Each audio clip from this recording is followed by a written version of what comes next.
Honeymoon. हाँ अरे बाहर आइए जल्दी, लाइन में लगिए। आइए। हाँ दोस्तों, आप लोगों के सामने ये आ रहे हैं रिंकू हरामी।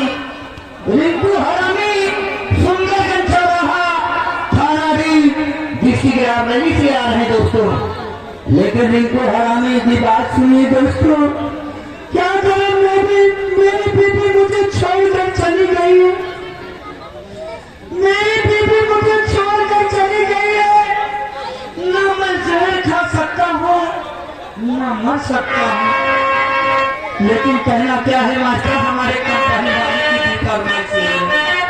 हेलो, आगे हमारे माननीय वीरेंद्र ठेकेदार यानी कि दारू ठेकेदार ग्राम बिघिया, उनकी तरफ से हमारी कंपनी पे खुश होकर के 551 रुपए का इनाम आ रहा है। हम कलाकार समेत व हमारे दिनेश सिंह भैया समेत उनका हार्दिक स्वागत करते हैं कि उनके बच्चे की उम्र लंबी हो और उनकी भी लंबी उम्र हो। 551 रुपए का इनाम है।